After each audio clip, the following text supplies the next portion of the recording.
उपवास या शब्दाचा अर्थ आहे रोज जेवढं जेवतो त्याच्या दुप्पट खिचडी खाणे. हा उपवास चूक आहे. उपवास शब्दाचा अर्थ आहे उप म्हणजे सन्निध, वास म्हणजे राहणं. भगवंताच्या सन्निध राहिलं पाहिजे. त्यातला खरा अर्थ सांगतो. जर समजला मला आनंद आहे, नाही समजला अजून आनंद आहे. भगवंताच्या खरं सन्निध राहणं म्हणजे भगवंताला आत्मत्वाने प्राप्त करणं.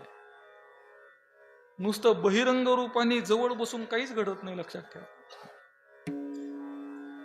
उलट असा आहे, म्हणजे टीका म्हणून ऐकू नका, वस्तुस्थिती म्हणून ऐका.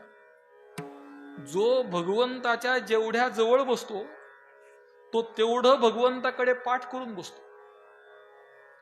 त्याचं लक्ष भगवंताकडे नाही, भगवंताच्या समोर काय येते तिकडे. म्हणून केवळ शरीराने भगवंताच्या सन्निध असणं हा उपवास नाही. चिंतनाच्या रूपाने, नाम जपाच्या रूपाने, उपासनेच्या रूपाने भगवंताच्या सन्निध राहणं हा उपवास आहे. मग आपण भगवंताच्या सन्निध कधी असलं पाहिजे याचं उत्तर आहे नित्य असलं पाहिजे. मुहूर्त